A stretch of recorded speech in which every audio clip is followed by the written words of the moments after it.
Hi, I'm Jennifer Hardin, and I'd like to welcome you to the final video in OSBA's series of Get on Board videos for candidates for Board of Education.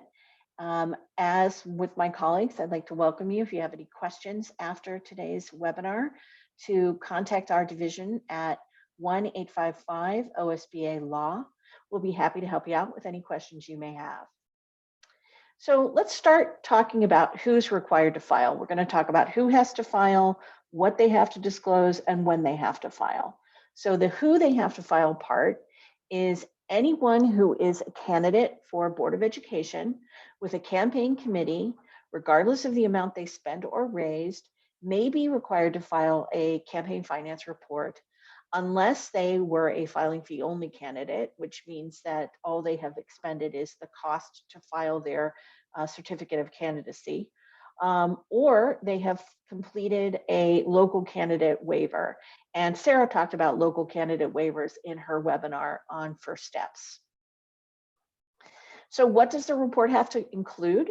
It has to include general information about the candidate, such as the candidate's full name and address, the date and type of the election, and financial information like contributions and expenditures. It also has to include the signature of the person who is completing the report for the candidate. What should your treasurer be keeping in order to file complete reports? Well, the treasurer should be keeping itemized records for later disclosure of contributor's name, a contributor's street address, and every date a contribution is made, and the form and the amount of the contribution. That is, whether it's a check contribution or an in-kind contribution.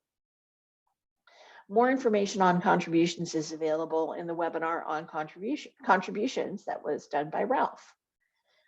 For expenditures, the treasurer should be keeping itemized records of the name and address of every person to whom the campaign committee has made payments, the date and amount and the purpose of those expenditures. For expenditures that are greater than $25 or greater, the treasurer should have what's called a receipted bill. And that's either a canceled check from your bank, or if your bank doesn't return canceled checks, a printout of your bank statement, or a paid receipt marked paid by the vendor, showing that you paid the expenditure. The campaign finance filings that a candidate may have to file are the pre and post primary election report, the pre and post general election report, and then on a yearly basis, an annual report and a semi-annual report. So that sounds like a lot of filings. You're probably not going to have to file that many reports. So let's take some of these off. With respect to the primary reports, those will only be due if your Board of Education has a primary election. Most boards of education, and the vast majority, do not have primary elections. But if your district does have a primary election, consult with your county Board of Elections about when these forms will be due. The yearly forms also probably won't be required unless you retain your campaign committee after this election season is over. So as long as you terminate your campaign committee at the end of this year, you don't retain it, you don't continue to collect contributions into next year, you spend down all of your campaign reserves in a proper way, you will not have to file an annual report or semi-annual report in future years. You do need to indicate on your post general election report that you are terminating your committee. So for most of you, the two reports that you'll have to file are the pre-general election report and the post-general election report. So here's what a campaign finance report cover sheet looks like. You'll see that it has the name of the committee, the office that the individual is seeking. Don't worry about trying to jam your district name in here. That is for House and Senate districts, for people who are running for Ohio House or Ohio Senate. It has the address for the committee, the name of the candidate, the name of the treasurer, the date of the election, the fact that it's either a pre-general or post-general report, whether it's an amended or original report, and then the amounts, the aggregate amounts of contributions and expenditures. So in order to come up with those aggregated amounts that we just talked about, you may need to complete some of these forms. For contributions, there's the 31A, which lists all of your contributions. 31E is contributions from social and fundraising events. 31J is in-kind contributions. For expenditures, you may have an expenditures form or the expenditures at social fundraising events form. And then if your campaign is making in-kind contributions to other campaigns, that would be considered as an expenditure. So contributions, you notice that it's paginated. You'll need to fill out as many pages as you need to list all of your contributors. You're going to put down the full name of the committee, the name of the contributor, her address, her occupation or employer, the form of the contribution, the date the contribution was made, and the amount of the contribution. For expenditures, again, there's a page number, the name of the committee, the vendor to whom the campaign committee made the expenditure, the purpose for the expenditure, the date, and the amount, also a check number. So if you have to file the semi-annual report, or why you might have to file the semi-annual report, would be if you filed your declaration of candidacy before June 30th, 2021, and you raised more than $10,000 before June 30th, 2021. So if both of those things have occurred, you have to file a semi-annual report by July 30th, 2021 before 4 p.m. If you haven't filed your declaration of candidacy before June 30th, or if you have filed it, but you haven't raised more than $10,000 by June 30th, you don't have to file the form. The time period that's covered is from the date your declaration of candidacy was filed through 4 p.m. on June 30th, or if you were required to file earlier, you've got an ongoing campaign committee, then from the date of the last date reflected on your most recently filed form through June 30th.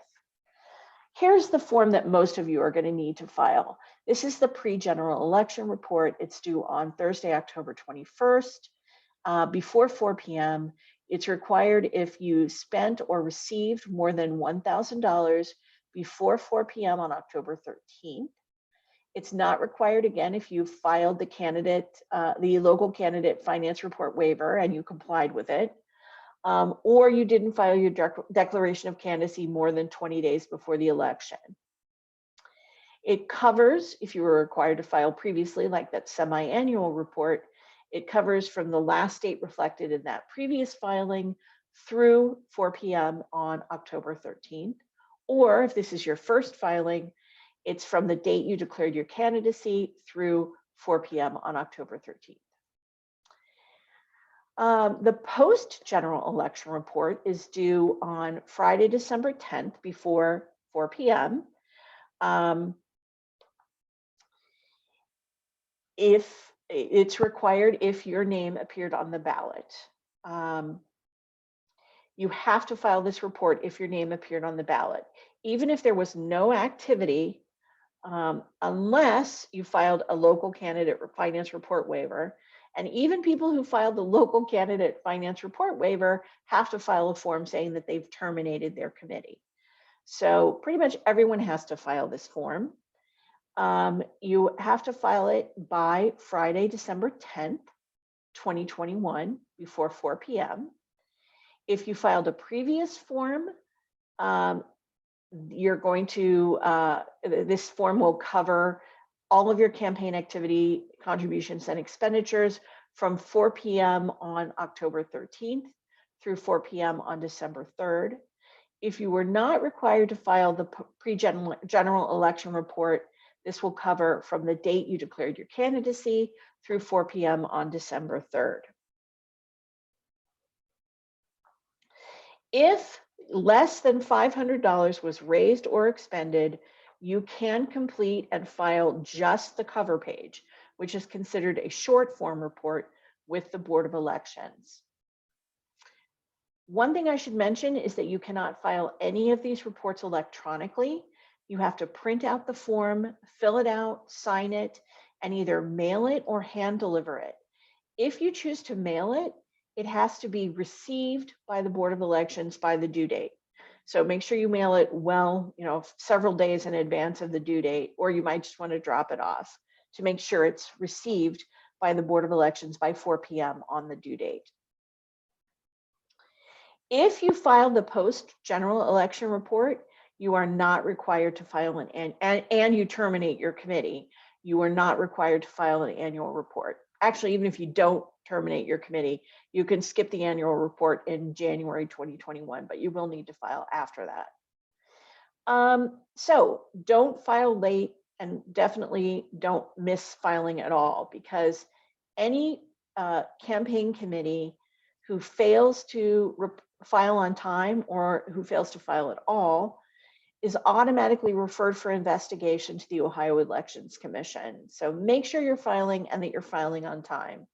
If you're referred for investigation, penalties can include fines, removal from the ballot, or referral for prosecution. So it's really important to get those filings in and get them in on time. More campaign finance resources are available from the Secretary of State. They have a campaign finance handbook that is dated a few years ago, but the information is still useful. They also annually produce a candidate requirement guide. You can find the one for covers boards of education, and it has lots of really good and useful information. These links will get you to those two publications. For additional general resources, you can check out our Get On Board Ohio website. We also offer candidate workshops, both in person and via webinar. So check those out on our website. And finally, this link will take you to the County Boards of Election list on the Secretary of State's website, and you can get more information from County Boards of Elections. I hope you've enjoyed this series of webinars and that you've learned a lot and that you're ready now to move forward with your campaign. Remember to connect with us. You can follow us on various media platforms. We also hope that you'll contact us if you have any questions. Have a great campaign.